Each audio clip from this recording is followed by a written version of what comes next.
Interview and job search strategies at work. I'm here with the motivational speaker, Myrna. How are you today, Myrna? I'm pretty good, and nice to be here again with you, Gary. Very much. Thank you. Really appreciate you coming on the podcast. I'm going to ask you a question. So can you tell us how you got started with what you do now as a motivational speaker? How did you get your start? I'm curious about that story. Okay, to start with, actually, I would like to speak about women working overseas.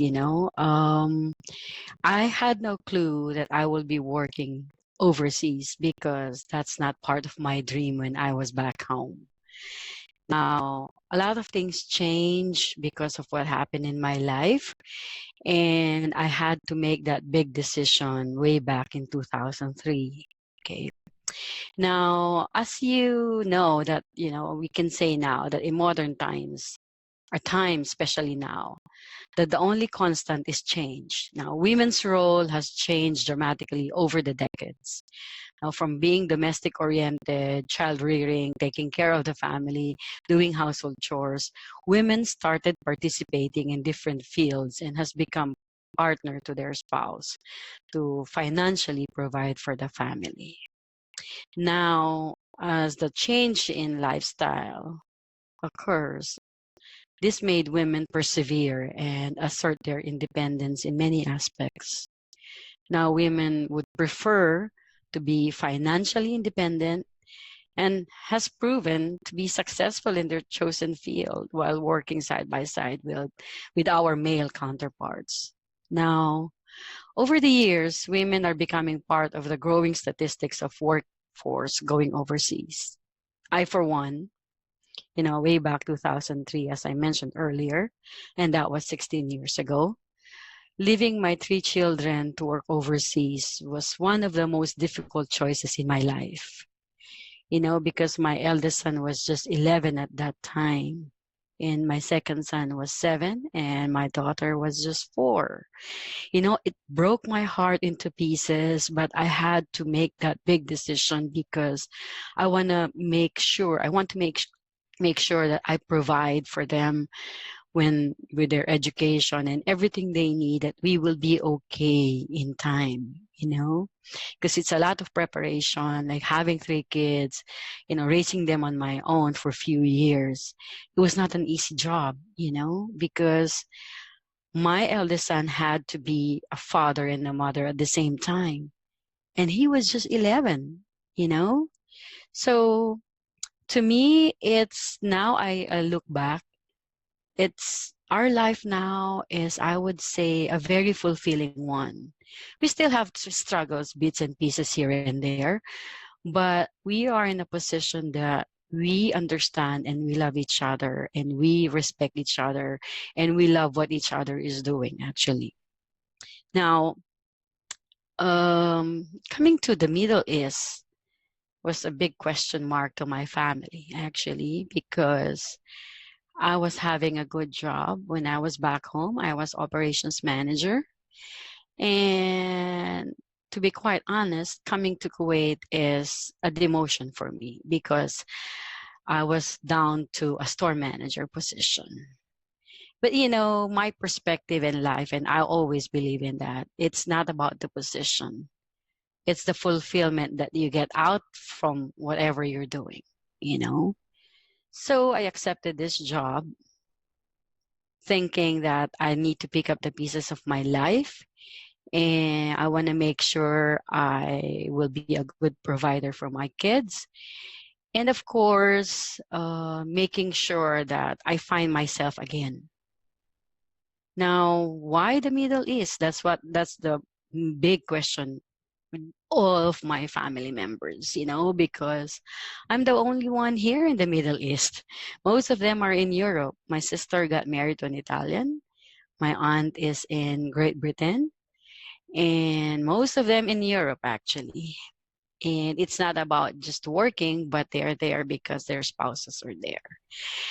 And also with the invasion of Iraq in 1990, they were kind of scared for me, but it didn't stop me.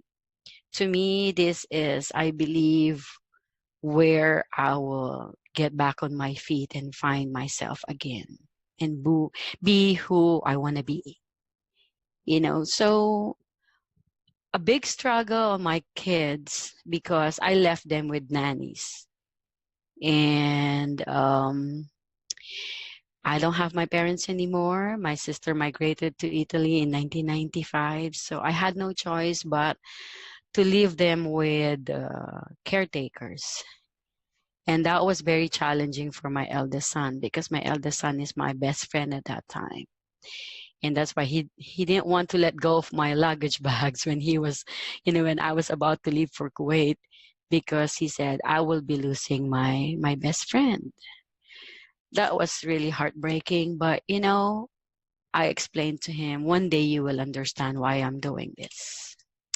Now, let's enumerate some of the challenges and sacrifices that I and some women probably have experienced or is going through it right now. Okay. Most of these are my experiences, but I'm sure some of the women out there who will be listening to this podcast could relate, because living in a different country that you're not accustomed to is quite challenging. Number one is the period of adjustment. You're adjusting to a new environment, to the cultural orientation. How do I relate to the locals? How do I, there's, in the Philippines, we have what we call PIDOS. In PIDOS, they actually do an orientation on the do's and don'ts before going overseas, depending on which country you're going to. But that's not enough. It's just the basic things that, what do you wear, and, what religion do they have, and that kind of stuff. But the actual, experiences, once you get there, that's the time you will get to learn about it. And, oh, that's not what they told us during the interview. During the orientation. So to me, the big thing is the adjustment with how the local, would deal with particularly Asian, because like I feel being a male dominant country, they don't see women at that time when I first got here.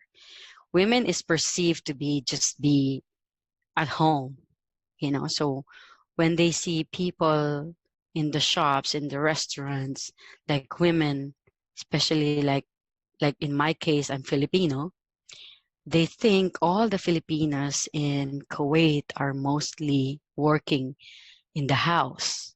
They're not used to women who are straightforward, who are educated, and who would give them suggestions and object to what they feel is right for us to do. That's the main thing. And another struggle is like most of the establishments are actually speaking Arabic. So that's another big challenge for me. Like, I don't speak the language, and plus in the brand that I handle in retail, most of the Kuwaitis speak English because they're well traveled, they're well educated, and they are well off financially. One t-shirt or polo shirt in my shop is 25 KD. How much is 25 KD in Philippine peso? Let's just say it's 175. You can do the math. So one shirt is like, wow, worth an arm and a leg in the Philippines. But anyway, so that's the main thing. So I struggled with the language, but not actually so much inside my shop, because my shop there, the customers are all speaking English. And to some, actually, they speak even my local language because most of their nannies are actually Filipinos. So I had no issue with that. But outside my store, that's where the challenge started. But I would say I think I kind of did it well, because like I would do, sign language. And when I go to the Bacala, the store here, they call it Bacala. In the Philippines, we call it sari-sari store, where you get all your grocery stuff in nearby store, or just under in your building lobby or something like that. But again, it's a challenge because most of them are Indians, Bangladesh, or Egyptians. So I don't really speak their language. So what I do is I just go around the store and pick what I want and then just pay for it. And I'm done with it. But when you go to the malls, that's another thing too, because like if you go to a local mall or if you go to the local market, they all speak Arabic and they don't understand a single word you say. But I think I managed it over the years, so was able to get by. And another thing that I want to speak about is about the homesick. When I first got here, I really missed my kids. Now I'm alone here. And then on my days off, what do I need to do? I miss my family. I had sleepless nights, worrying, asking myself how my young kids are surviving without a father and a mother. Now, to many of us working overseas, not just women, men too, working and feeling the same way, I believe. Like, their families are back in Egypt or back in Canada or back in wherever they come from. And women are more emotional and expressive than men. Now, how did I fight this homesick sadness and loneliness? Well, after a month of being here in country, one of my flatmates actually was a member of the Toastmasters. I don't know if you're familiar with that. It's actually a group of professionals who want to enhance their English and public speaking skills. So I gladly joined that and find it fascinating and was thrilled meeting people and networking.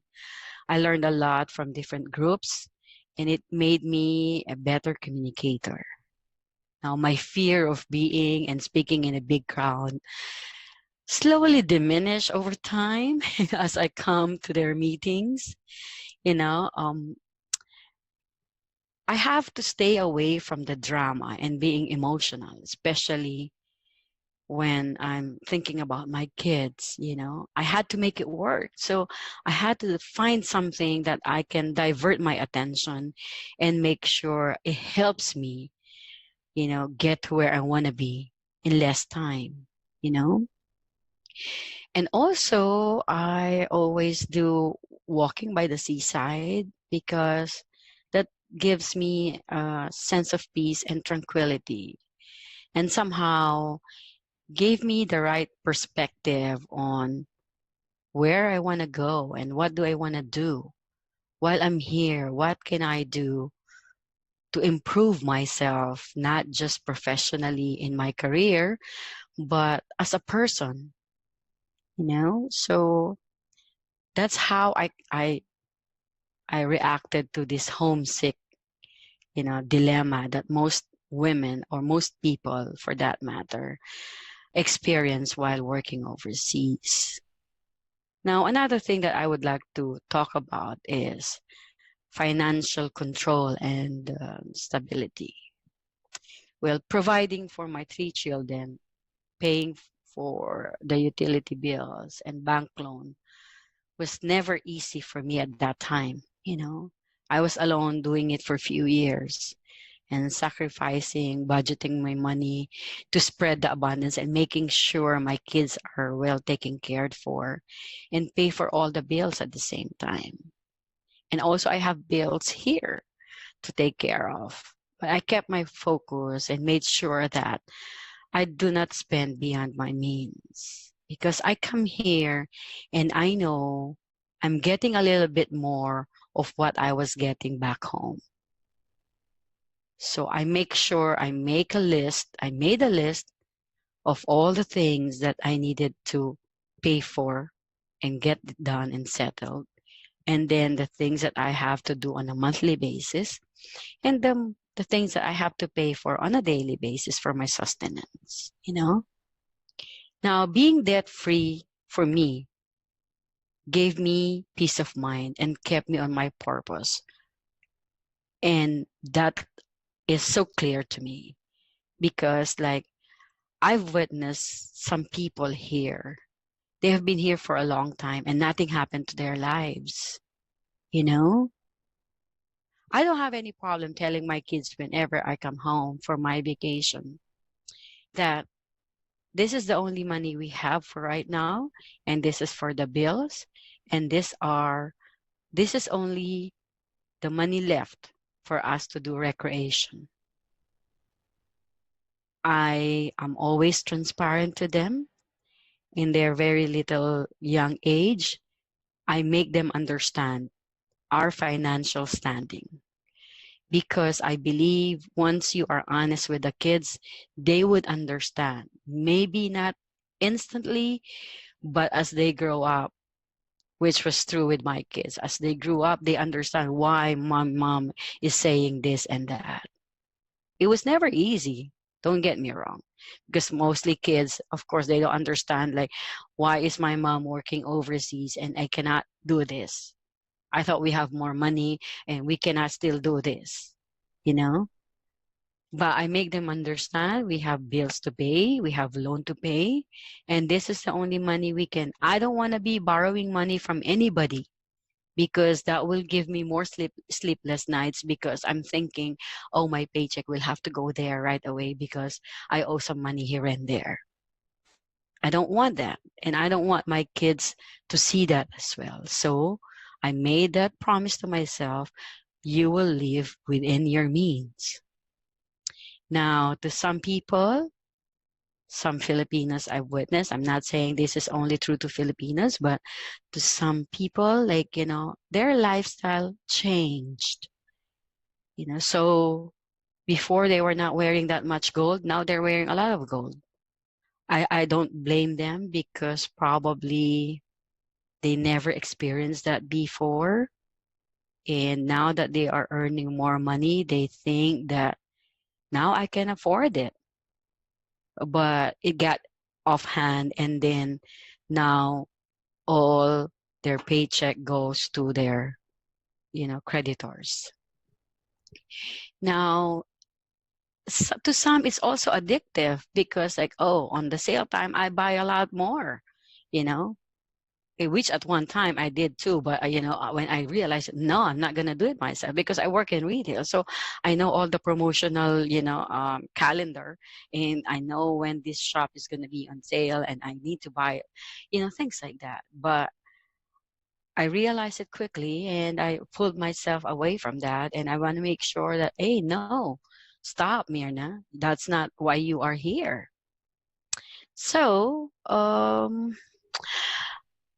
it is quite sad, because some people, they do it just to fit in. When their friends are buying this, they want to buy the same amount of goods as well. And they feel that they have more friends if they do that. Because I've been in retail for a long time, and I don't want to be in the mall actually because like I want to find some peace. And I go to the mall either in the morning time when less people there or when they're about to close. So people are all gone.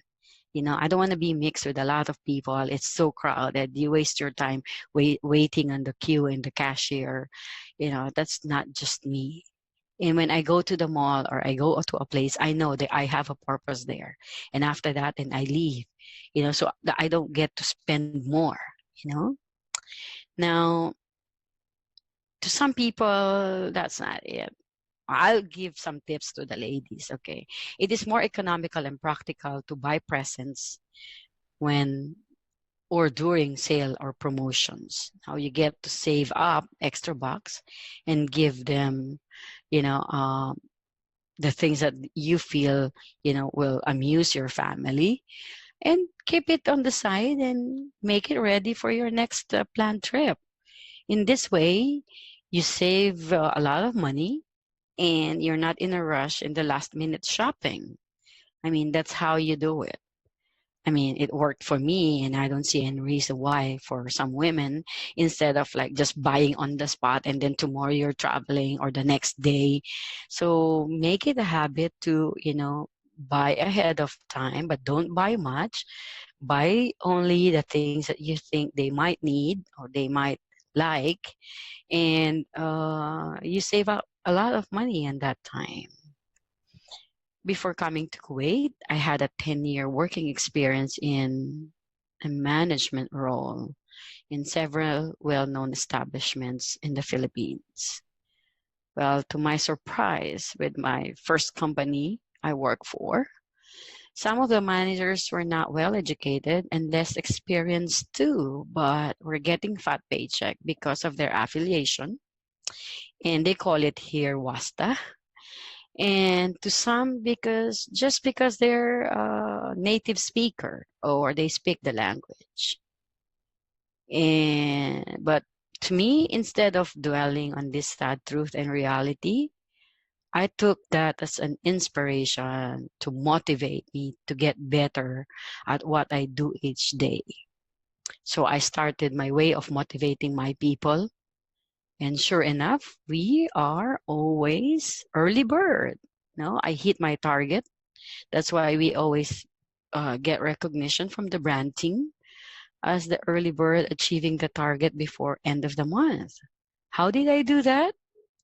Well, I do my Monday training and I buy them breakfast with my small salary that time, with my little money. I pay for it and not the company. So I make sure my staff feels that I am genuinely concerned about them moving up. And I don't feel threatened that maybe if my staff knows more, then they will get ahead.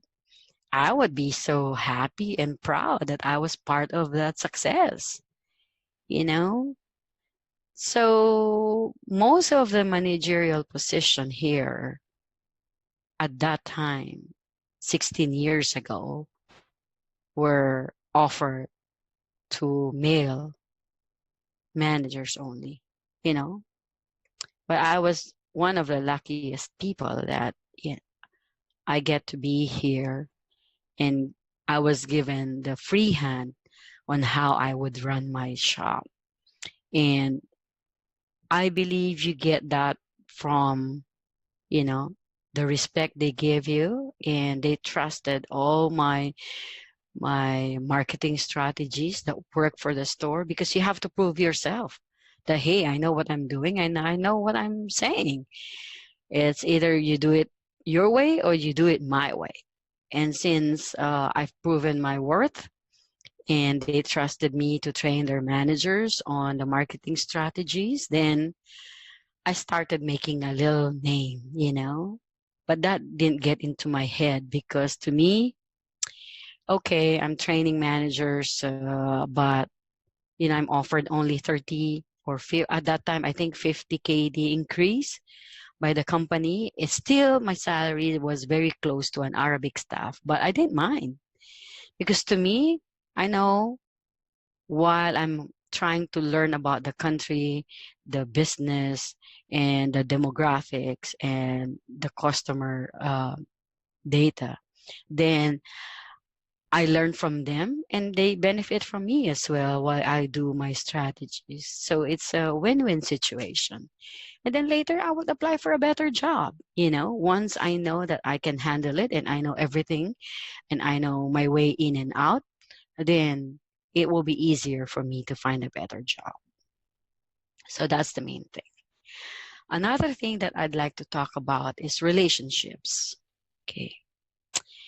Now, when you first got to a place that you are not familiar, you don't know the people, and in my case, people starting to know me as someone they can rely on, they can depend, and some people that they think that I am a genuine person, So sometimes you feel being taken advantage of,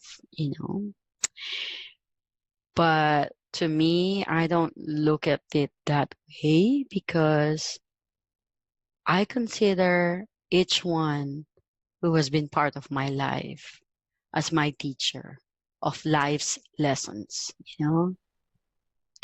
And we all know that people may come and go in your life. People might stay for a little bit because they are benefiting out of whatever you two or you are having right now. But they come and go. And to me, it's more of like I condition myself that things are happening for a reason. People will befriend you for their benefit and not really concerned about your welfare. But to me, I give them a silent blessing, because to me, I thank them that they were part of my life, that I had to learn these valuable lessons. And also it shaped up my value system, you know? And to me, it's more of like you have no control over how people will react to you, will accept you, or will embrace or respect what you believe in. So the only control you have is your feelings, your beliefs, and your wants.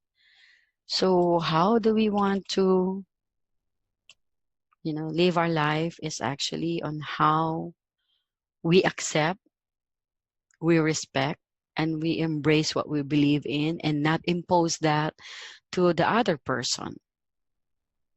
If you learn how to accept, respect, and believe in yourself, then you will look at the other individual the same way you look at yourself,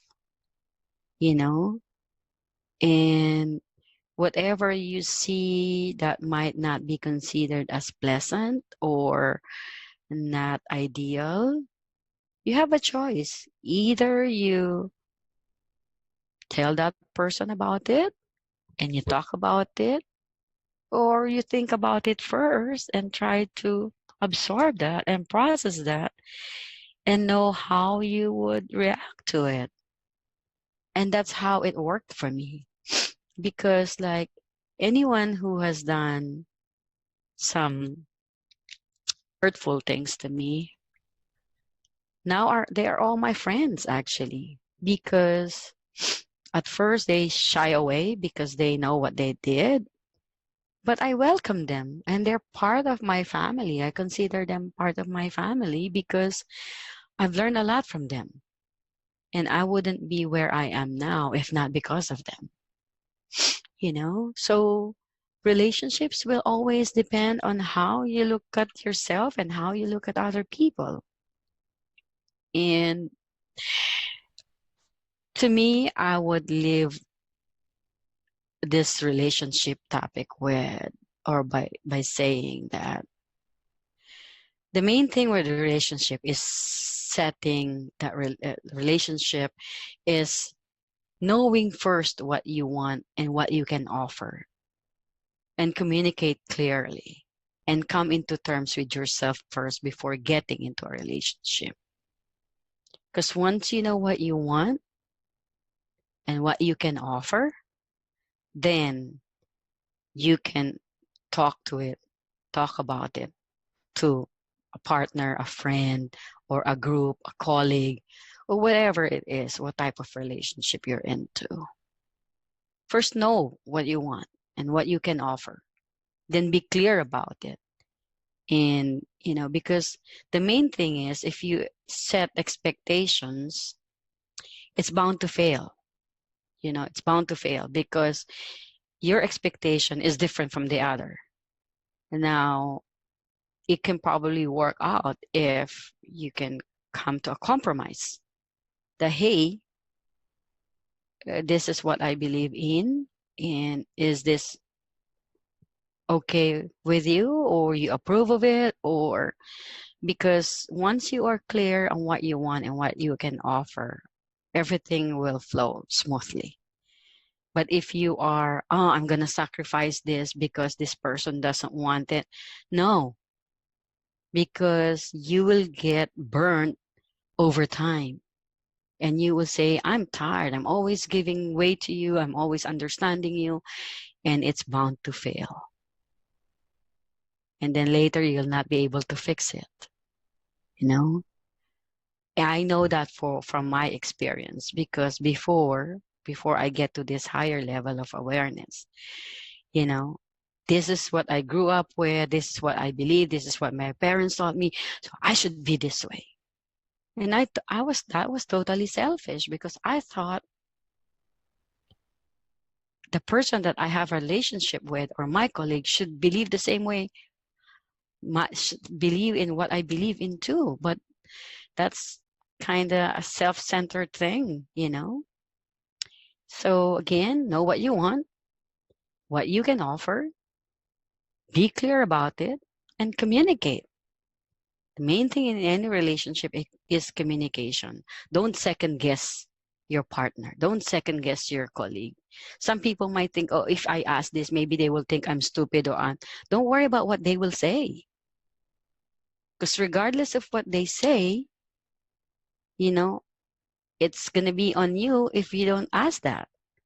Then if you are living in the world that you want to please people, and you are always concerned on what they will say, you're not going to enjoy your life. Okay, let's move on to the next one. Now, quality time. You know, that's a big challenge for me too at that time, because to me, time lost is lost forever. Now, my children grew up without me by their side. We had to face all the challenges without each other. School activities, birthdays, important events, graduation, sports fest, when someone is sick, you know, and then the other's not there. Or simply when we feel sad, we do not have each other to hug or snuggle or a shoulder to cry on. I'm just fortunate that my sons are not drug addicts. They both have compassionate heart, always doing good and willing to help, not asking for anything in return. My older son doing outreach project for the community. He is like we call it in the Philippines kagawad. He's one of the officers in the barangay. Now, my second son was at one time teaching hip hop. He's a hip hop dancer. Now, hip hop moves to young children, so they won't get into drug addiction, street fight, gambling, smoking, and drinking, you know? And my daughter is so sweet that, you know, she would love to be with her friends. You know, she would console her friends and be there and simply not judge them for who they are, you know? So I am really so glad that God has been with us all these years, you know? So now, Gary, you're still there, right? Oh, yeah, I'm still here. So what I want to speak about now is the triumphs and victories of women working overseas, you know, because so much about the drama now of the challenges and the sacrifices. First is I learned to value myself and my true and limitless potential. Now I started to take classes to enhance and improve my skills. Like I took Arabic lessons, and then now I had the Toastmasters. I joined the orphanage as a volunteer. You know, anything, join a club or anything that would interest you, so you will not feel, you know, homesick. You will not be sad, or you will not get into relationships that you should not be actually getting into. You know. And make sure you make good use of your time off work. You know, as for me, I kept my promise of walking long distance on my days off. You know, I walk 9 kilometers, 4.5 one way and 4.5, and I'm 51. You know, and I also do meditation and I do yoga. And actually, I started sharing. I call it a sharing community. I started my sharing community where I teach some yoga techniques to some people. And I also prepare, it's for free. I don't ask for anything, because what I want this group to have is, like, what you learn from me, you share it. You share it to your family, to your friends, and I'll be happy to join you on, whatever time is convenient for them. If they want me to come to their apartments to show them they're not comfortable being in a group, I would do that, because I would do a personalized coaching, because my flexibility is not the same as some of the people in the group, because I have been doing this for quite a while now. So some people, they probably would feel embarrassed that they cannot do a certain technique. So to me, I welcome anyone, from 6 o'clock in the evening to 8 o'clock. I'm here in Sarah Complex teaching, whoever will come, I accommodate them. And to me, I feel so grateful that we have this job, we have this facility, and I am so fortunate that the company and the housing manager approve of my project. To me, it's more of like an outreach, reaching out to the women and making sure that they're okay, someone is there to take care of them, and someone is genuinely, wanting to be, to help them improve their health, their well-being, so that's what I focus my attention now. Now also, now I've realized my sense of purpose. Now I do my own charity projects in my own small ways, and part of that is also this sharing community. And then I also, on my days off, I have saved some money, to continue distributing goods to the people here who are cleaning the streets. Kuwait is very hot in summertime. So on my days off, I wake up like 4 o'clock in the morning. I go to Sultan Center and I buy like biscuits, bottled water, fruits, 3-in-1 coffee, and cookies, sugar, and things like that. And I put it in a bag, and I make sure I do 88 bags, because to me, 8 is infinity. So the money keeps flowing. I share my abundance, and the abundance come to me in multiple ways. I don't have a big fat check, but for some reason, God is giving me, and I'm providing for my project. So I deliver it wherever God tells me. I drive to this place where I see the people, the men wearing green or wearing yellow. They're trimming the trees or cleaning the streets. I give it away. And, seeing them when I pass and I turn around and see them eat the fruit or drink the water, that gives me a sense of joy. That maybe these people don't have money to at least buy their drink, or maybe they're so tired and they are so hungry and they don't have food, and waiting for them to be picked up by their service. And that's one way of me helping them, at least providing them with grocery bags, and make them, if they're hungry, they have something to eat. If they're thirsty, they have food. They go home, they have 3-in-1 coffee, they have tea bags. And to me, that's a sense of joy and fulfillment, and seeing them waving at me, it's to me, it's simple joy and a simple gesture of kindness. And that's my lifestyle. That's how I counter the homesick, and I know that's one of my purpose in life. Now, also, while I'm here, I achieve a certain level of financial stability and security. Now I save up money to buy a new house, and I save up money in the banks. I have 3 bank accounts, and now people start, what they see what I do, they start donating money, so I can do more and I can help more. I don't know. I am not a big charity group. I don't know how to set up a company or a charitable institution, but maybe one day I will get there and someone will help me set that up. Because to me, whatever I receive, I give. The more I receive, the more I give, you know. because that's just how I've seen my mother and my father did it. My mom, when she cooks, she makes sure that she shares with our neighbors. When my dad did something for the community, like, I see that. I witnessed that from my young age. So I get to continue that, even my grandmother, my dad's mom, when she cooks for the whole neighborhood, and gives her. At that time, I didn't understand that. I thought that she was just wasting money and she's not a millionaire. But now I know, because I'm doing it myself. Like, wow, like I'm really happy. It's not about how much money I have in the bank, but see these people eating all this food, like, gives me like a sense of happiness. How I wish I can, my next project is having an elderly home set up in the Philippines, that we can take care of our old people, like for their families to be able to drop them off in the center that I want to put up, and they can work, so they will not be poor forever, because some people, they don't have anyone to take care of their mom, their grandparents.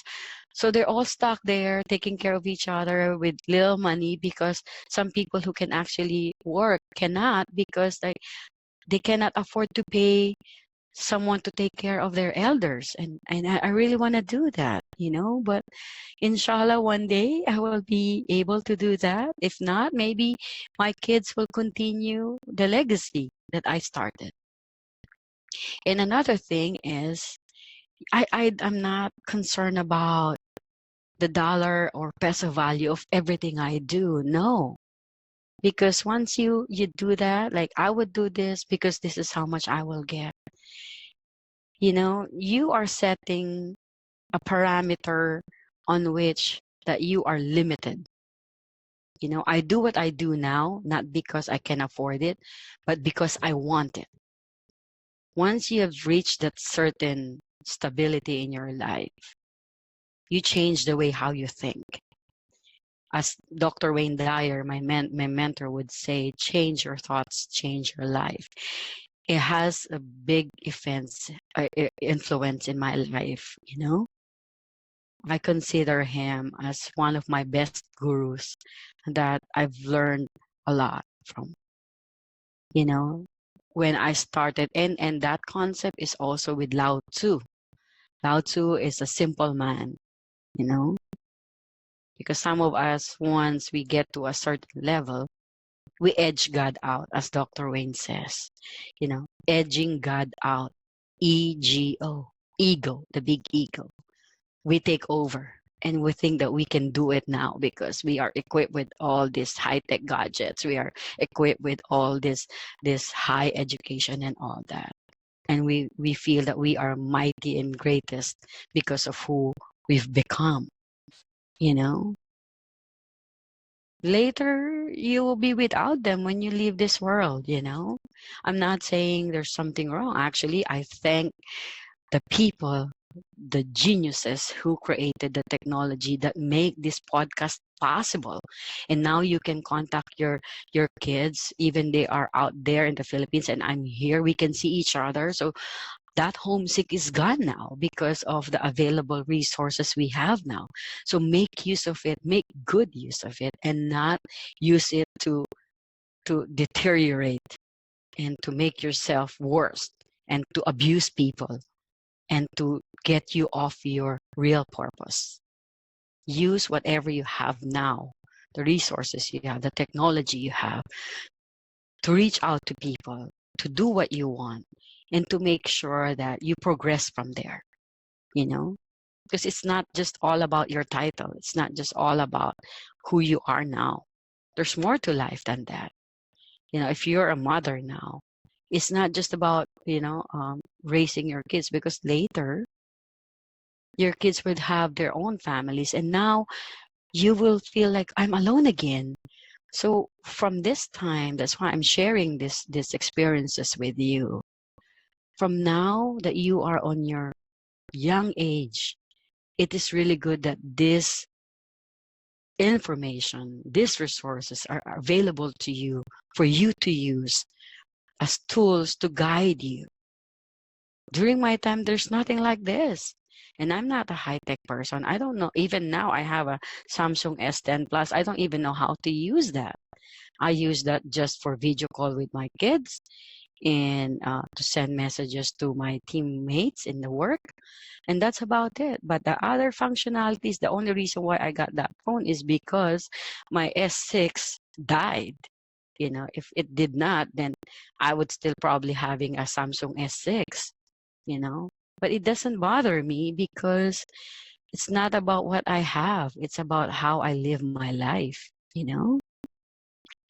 And that goes to another point, which is a sense of freedom to discover your creativity. Because once you free up yourself of your title, you know, my responsibilities here and there, everything will flow smoothly, you know, and then you enjoy doing what you want to do and you get to do it. Because like once you are, okay, I have to be doing this and I'm tired, I work 10 hours, I need to get some rest. If you don't change that,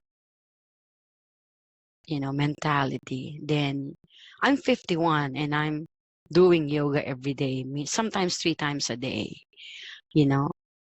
Young people would say, oh, I don't have time because you don't want, there's time. Time is there. It's just how we manage it. So if you keep on making excuses, you're not going to get anywhere. And I actually thank you, Gary, because now that I have this now, so I know, you know, I get to budget my time. I need to write my podcast topic. I need to start writing my book. I need to, you know, when I did that webinar on writing a book, so I devote my time, half an hour. And if I miss half an hour today, I make sure the following day I do an hour. Or if I miss all that, because like yesterday, I worked from 6:30 to 10:15 p.m. Imagine that long hours. But I still had the energy when I reached home. I still did some of my meditation and yoga techniques because I don't limit my time. Oh, I'll be so tired when I just, you know, sleep of 4 hours. I'm over that now. You know, because I know with like an hour of meditation or maybe 30 minutes of meditation or 15 minutes of meditation, that is equivalent to an hour of my rest time because I'm at peace with myself, you know. And actually, when I woke up, I felt like, oh my God, my head is so heavy. But what did I do? Every day I drink turmeric with a pinch of ground pepper mixed with lemon and apple cider. And I mix all that and I warm it up. And that clears my head, my nose, my sore throat, and everything. And that keeps me, you know, healthy and slimmer too. You know, so there's a lot of benefits. Once you are on that certain level that you are at peace with yourself, then you start to take care of yourself, know your priorities. You know, you're not limited to your title. You do a lot of things that is of higher purpose, you know. And I would like to close by saying that another triumph for me and victory is your happiness starts with you. You can't be looking for happiness outside of you. Your happiness cannot be dependent on the person that you are with right now. Because before you can make others happy, you have to be truly happy yourself first. Because if you're not, then you will end up like sacrificing because you have to give way to this, you have to compromise with this. No, it's either you accept the person or you accept your situation and make it work for you, or you get into this emotional chaos and not achieve anything at all.